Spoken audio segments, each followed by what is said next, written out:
Hello everyone. तो कैसे आप लोग? आई होप बहुत अच्छे हो ये और अच्छे से पढ़ रहे हो ये। देखो हम लोग जो है ना आज एक ऐसा चैप्टर पढ़ने वाले हैं जो रियल लाइफ में बहुत ज़्यादा काम में आता है, बहुत ही ज़्यादा। ठीक है ना। हर साल आप देखो अगर आईपीएल होता है तो ज़्यादातर क्या होता है कि आरसीबी का जब मैचेस होता है तो अब लास्ट की तरफ में एक ऐसा हिसाब लगाना पड़ता है कि भाई वो वाला टीम जीत जाए, वो उसको हरा दे, वो इतना रन से जीत जाए। ठीक है ना। इंडिया जो है मून पे लैंड कर जाए तो आरसीबी क्वालिफाई कर जाएगा। ठीक है।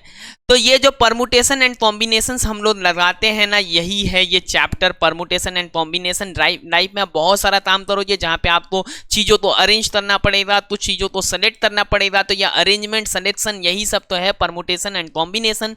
लेकिन हम लोग ये चैप्टर जो है पूरा डिटेल में पढ़ने वाले हैं। ऐसा नहीं कि ऊपर ऊपर से आपको टच तरह के निकल जाना है, तो बस पूरा पढ़ना है तो एक एक पार्ट में पढ़ने वाले हैं। और आज जो है हम लोग आज उसके पीछे का जो बेसिक कॉन्सेप्ट है बस वो समझेंगे। फिर नेक्स्ट डे हम लोग परमुटेशन का डेफिनेशन और इसी तरह से हम लोग चलते रहेंगे सक्सेसिव पार्ट्स में। तो ये सीरीज में पढ़ने वाले हैं चैप्टर। तो पहला वाला जो कॉन्सेप्ट है वो बहुत ही प्यारा, बहुत ही जरूरी, क्या है? फैक्टोरियल का। फैक्टोरियल क्या होता है? देखो कोई भी नेचुरल नंबर का फैक्टोरियल निकालना होता है ना, ध्यान से सुनना, क्या कोई भी नेचुरल नंबर का फैक्टोरियल निकालना होता है तो हम लोग क्या करते हैं, उसके पीछे जितना भी नेचुरल नंबर है सबको मल्टीप्लाई कर देते हैं। वो और उसके पीछे का जितना भी नेचुरल नंबर है उसको क्या करते हैं? मल्टीप्लाई कर देते हैं। मतलब क्या है कि अगर 5 का फैक्टोरियल है, 5 का फैक्टोरियल है तो क्या करेंगे? 1 2 3 4 5। या फिर इसको इस तरह से भी लिखते हैं लोग 5 4 3 2 एंड 1। समझ में आया बात? समझ में आया बात? अगर मान लो आपको यहाँ पे फैक्टोरियल 3 निकालना है तो क्या लिखोगे आप? 3 2 एंड 1। अगर आपको फैक्टोरियल 7 निकालना है तो आप क्या करोगे? 7 6 5 4 3 2 एंड 1। लेकिन इसमें एक और चीज है, देखो अगर आप इस 7 को यहां रख देते हो तो ये बाकी बचा हुआ चीज को लिख सकते हो क्या? फैक्टोरियल 6। या फिर 7 और 6 को बाहर रख देते हो तो क्या लिख सकते हो ना? फैक्टोरियल 5। यानी एक बात समझो, अगर कहीं भी फैक्टोरियल n है तो हम उसको लिख सकते हैं n बाहर n-1, क्योंकि भाई n-1 तक नंबर मल्टीप्लाइड है और फिर उसमें n मल्टीप्लाई कर दो तो हो गया ना इनका फैक्टोरियल। मान लो अगर 1 से लेकर 6 तक मल्टीप्लाइड है तो 6 फैक्टोरियल, उसमें 7 मल्टीप्लाई किया 7 फैक्टोरियल हो गया, फिर उसमें 8 मल्टीप्लाई किया 8 फैक्टोरियल हो गया, फिर 9 मल्टीप्लाई किया 9 फैक्टोरियल हो गया, फिर 10 मल्टीप्लाई किया 10 फैक्टोरियल हो गया। चलता रहेगा ऐसा। ये है नेचुरल नंबर्स के लिए। एक एक्सेप्शन है कि फैक्टोरियल 0 हम लोग निकालते हैं जो कि 1 है, ये आएगा by the definition of permutation. ये कैसे होता है फैक्टोरियल 0 1 ना, ये हम लोग जब परमुटेशन पढ़ेंगे तो वहां पढ़ेंगे। अभी के लिए बस मेरा बात मान के चलो कि फैक्टोरियल 0 जो है 1 होता है। हम लोग परमुटेशन में इसको जब परमुटेशन का डेफिनेशन पढ़ेंगे तो क्लियर कर लेंगे कि क्यों होता है।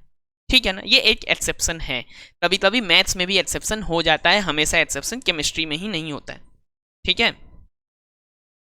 चलो तो कंप्यूट करना है। अब कुछ क्वेश्चंस देख लेते हैं फैक्टोरियल के ऊपर, इसके बाद हम लोग कुछ नंबर्स के ऊपर भी देखेंगे क्वेश्चन। ठीक है।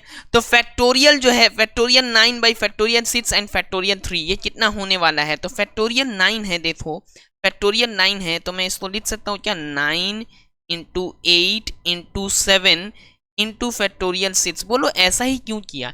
ऐसा ही क्यों किया? क्योंकि मेरा जो है नीचे डिनोमिनेटर में फैक्टोरियल 6 दिख रहा है। मेरे डिनोमिनेटर में क्या दिख रहा है? फैक्टोरियल 6। यहां दिख रहा है फैक्टोरियल 6। ठीक है ना। तो यही सोच के हम लोग काम किए। ठीक है। ठीक है। तो फैक्टोरियल 6 है यहाँ फैक्टोरियल 3 है। फैक्टोरियल 3 के लिए क्या करोगे? 3 to 1 लिखोगे ना, 3 2 1। तभी देखो फैक्टोरियल 6 डिवाइडेड बाई फैक्टोरियल 6 जो वैल्यू देगा वो सेम रहेगा, तो कैंसिल करके हटा दो इसको। ठीक है। अभी 3 जो है इससे कैंसिल आउट हो जाएगा, ये 3 टाइम्स, 2 से ये 4 टाइम्स, और देखो ये 3 एंड 4 12 एंड 7 ये मल्टीप्लाई होके बन गया है 84। ये मल्टीप्लाई होके क्या बन गया है? 84। ठीक है। चलो अब आगे बढ़ते एक एक पार्ट में समझेंगे। ठीक है। थोड़ा नंबर्स लेके सम, और फिर नंबर्स का अरेंजमेंट वाला सम फिर हम लोग नेक्स्ट पार्ट में देखेंगे कि इन हाउ मेनी वेज हम ये नंबर्स बना सकते हैं कुछ डिजिट्स को लेके, वो वाला फिर नेक्स्ट पार्ट में देखेंगे। मतलब पूरा पढ़ने वाले एक एक टाइप कवर करेंगे और एक एक टाइप समझेंगे। चलो यहाँ पे बोला गया कन्वर्ट 2 4 6 8 10 12 इंटू फैक्टोरियल, इनको क्या है कि फैक्टोरियल में कन्वर्ट करने को बोला गया बाबू। 2, 4, 6, 8, 10 एंड 12 है, इनको फैक्टोरियल में कन्वर्ट करना है। ध्यान से देखना, ये कंसेक्यूटिव नंबर्स ही है बट ये कंसेक्यूटिव इवन नंबर्स है, तो बस मैं इनमें से इवन हटाऊंगा ना, बस मतलब इवन हटाऊंगा मतलब बोलने का मतलब बस 2 हटाऊंगा तो कंसेक्यूटिव नंबर्स मिलेंगे। जैसे इसको मैं लिख सकता हूँ 2 इंटू 1, इसको मैं लिख सकता हूँ 2 इंटू 2, इसको मैं लिख सकता हूँ 2 इंटू 3, इसको मैं लिख सकता हूँ 2 इंटू 4, इसको मैं लिख सकता हूँ 2 इंटू 5 और इसको 12 को मैं लिख सकता हूँ 2 इंटू 6। तो ये मेरा हो जाएगा पूरा 1 से लेके 6 तक, बस 2 जो है वो 6 टाइम्स रह जाएगा, 2 जो है वो 6 टाइम्स रह जाएगा। मतलब 2 अगर मेरा 6 टाइम्स हो गया मल्टीप्लाइड, तो इंडिसेस हमने क्या पढ़ा है, एक्सपोनेंट्स हमने क्या पढ़ा है कि 2 टू दी पावर ये 6 हो जाएगा, ये हो गया 2 टू दी पावर 6, ये हो गया 2 टू दी पावर 6। और अब क्या बचा 1 into 2 into 3 into 4 into 5 into 6। 1 से लेके 6 तक का कंटिन्यूअस मल्टीप्लीकेशन है 6 नेचुरल नंबर्स का कंटिन्यूअस मल्टीप्लीकेशन, यानी कि फैक्टोरियल 6। ठीक है, ठीक है ना। चलो अब थोड़ा यहाँ पे क्या करना है, find the value of x, find x को फाइंड करना है। ठीक है, 1 बाई फैक्टोरियल 9, 1 बाई फैक्टोरियल 10 और x बाई फैक्टोरियल 11 है। ठीक है ना।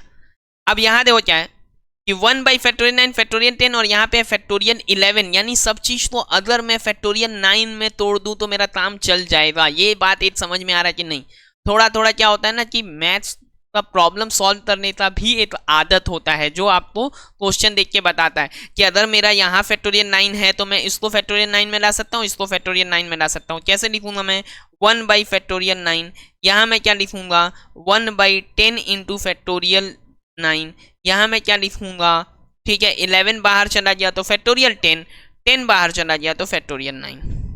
अब देखो मैं आराम से 1 बाई फैक्टोरियल 9 यहाँ कॉमन ले लेता हूँ, 1 प्लस 1 बाई 10 है बाबू, इधर है x, यहाँ क्या हो गया 11 इंटू 10 और फैक्टोरियल 9, और क्या है फैक्टोरियल 9। ये फैक्टोरियल 9 राइट हैंड साइड में जाके मल्टीप्लाई हो जाएगा, यहाँ रह गया आपका 10, 10 प्लस 1, यहाँ है ये x, इधर पे फैक्टोरियल 9 डिवाइडेड बाई 11 इंटू 10 और ये फैक्टोरियल 9 तो पहले से था। यहाँ पे जो डिनोमिनेटर में फैक्टोरियल 9 था वो यहाँ जाके मल्टीप्लाई हो गया। अब आराम से कैंसिल आउट करेंगे, सॉल्व करेंगे और वैल्यू निकाल लेंगे। यहाँ आ गया है मेरा 11 बाई 10, यहाँ है मेरा x बाई 11 इंटू 10। ठीक है, तो x का वैल्यू हमको क्या मिल जाएगा 11 इंटू 11 इंटू 10 डिवाइडेड बाई 10, यानी ये हो गया मेरा x इज इक्वल टू ये खत्म इससे और सीधा सीधा 121, सीधा सीधा क्या ये रह गया 121। अगर आपको मिलाना भी हो तो आप देखो यहाँ पे अगर आप रख देते हो 11 बाई फैक्टोरियल 11 और यहाँ पे 11, यही है ना 121। तो आप जानते ही हो इस 11 को आप ऐसे फैक्टोरियल 10 ऐसे काटा नहीं जाता है, रफली मैं बता रहा हूँ। कभी भी किसी मैथमेटिकल ऑपरेटर को काटना नहीं है, ये रफ में हम लोग काम कर सकते हैं। तो ये खत्म।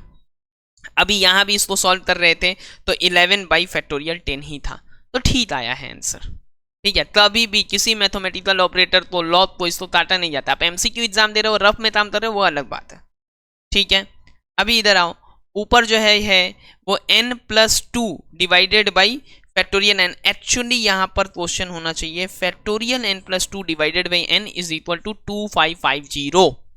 ठीक है, तो इसके लिए भी वही काम है मेरा। क्या काम है ये n+2 फैक्टोरियल है तो मैं पहले इससे n+2 बाहर ले जाऊंगा, बचेगा मेरे लिए n+1, मैं उसको भी बाहर ले जाऊंगा। उसके बाद मेरे पास बचेगा फैक्टोरियल n, यहाँ बाबू फैक्टोरियल n, ये डिवाइड हो जाएगा, खत्म ये जमेला। n+1 और n+2, अगर आप कोई MCQ एग्जाम दे रहे हो तब तो आप बस ये सोच लो कि ये दोनों का जो है कैसा कोई कंसेक्यूटिव नंबर के प्रोडक्ट के फॉर्म में लिख सकते हैं क्या। मतलब क्या है, इसको मैं 51 इंटू 50 लिख सकता हूँ क्या, लिख सकता हूँ ना 51 इंटू 50 है क्या, ये 51 इंटू 50 है ना, मिला भी लो। 51 से 5100 हाफ करो तो 2550, ठीक है, ये 51 इंटू 50।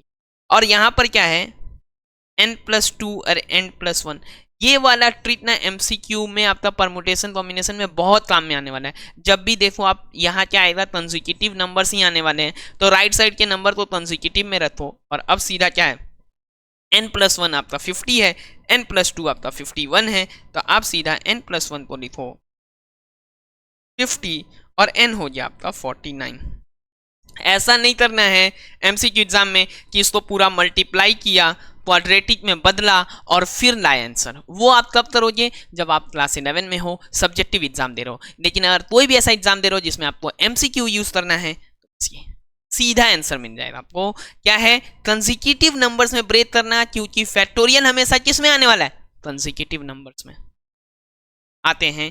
ये वाला जो क्वेश्चन है इसका आंसर आपको कमेंट में बताना है, ये होमवर्क है आपके लिए। और फिर नेक्स्ट वाला पार्ट में हम लोग जो है वो in how many ways you can arrange some numbers दिया हुआ रहेगा, या form some numbers using the digits 2 3 4 5, ऐसा वाला पूरा क्वेश्चंस देखने वाले हैं।